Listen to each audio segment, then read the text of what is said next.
every athlete has their breaking point, a point where they just, I've reached my limit. Physically, mentally, I just can't cope anymore. I'm going to give it away. In swimming, we've seen many kids that train for years and years to get to those Olympic swimming trials, and many don't make it. So what separates when swimmers have done the same work, we think they've got the same mental strength, but what makes a swimmer different if they can make it and push through that pain threshold, and what it takes to make an Australian Olympic team in swimming? I think there's a whole series of virtues or traits. I think one of the big ones is grit. And what is grit? It's that ability to, sense check yourself. Look, this isn't, I'm tired, I'm exhausted. I could fail. So it's that preparedness to fail.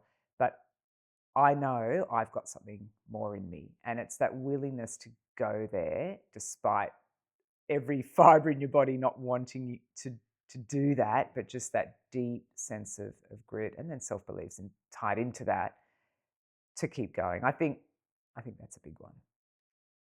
We've experienced that in talking with some high profile swimmers, that ability to dig deep.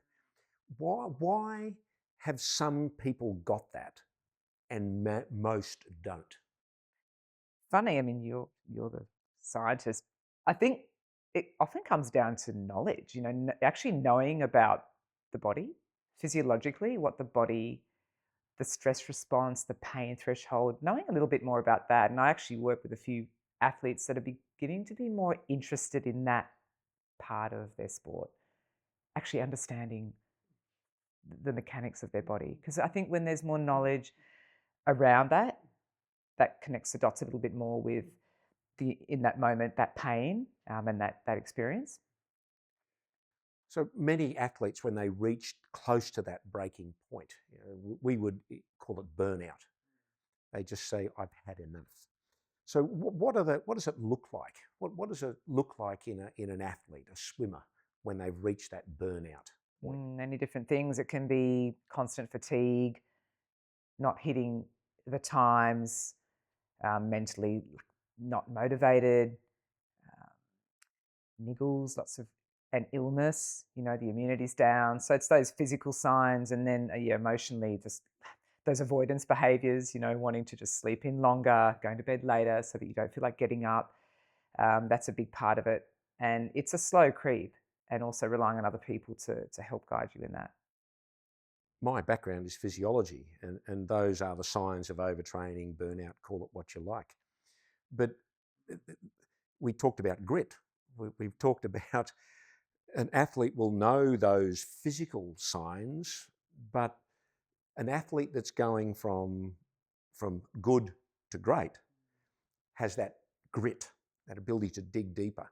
Is that that they've got such strong self-belief that's making them get there, or is it deeper than that? Is it more something spiritual within them that's making them push harder? It's both. I think there's that again, that sense of curiosity. Can I actually? There's a feeling I can push my body beyond its the current human condition and the scope, but let me see how far I can go. I think that's a big part of it, and then also wanting to, make history. I know that drives athletes to really aim high. It's like you become part of the legacy of sport and wanting to be a part of history. That's a huge driver. So you're suggesting, therefore, that to be an elite swimmer, to make an Australian Olympic swim team, that you need to just forego something deeper to it to and let go of that to achieve the physical goal, to do the hard work. They'll let go of something to achieve that physical goal. I think you need to, again, you need to enjoy swimming. That's the first thing, okay? You've got to enjoy it because it that gets stripped away. Let's be honest. When you have these goals which involve other people, parents, coaches, multidisciplinary team around you, it's not just your journey.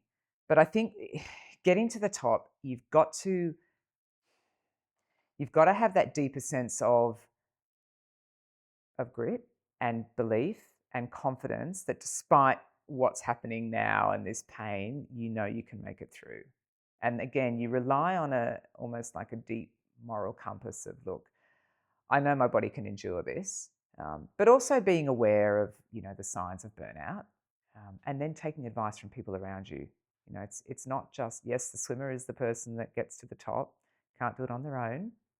They need to have the drive themselves, but that often gets supported along the way and propped up when needs be, and then given back to that athlete when they're well and when they're ready to take control again of that deep sense of drive. Does that make sense? So when they've plummeted, when they've had that dream shattered and they're down, how do you as a sports psychologist help them rebuild themselves to get them back up into that place of belief you can do this? Again, let them have that time to grieve, and then sitting down and saying, well, look, okay, let's readjust. Look at what actually went well. Look at the evidence of what you're doing well.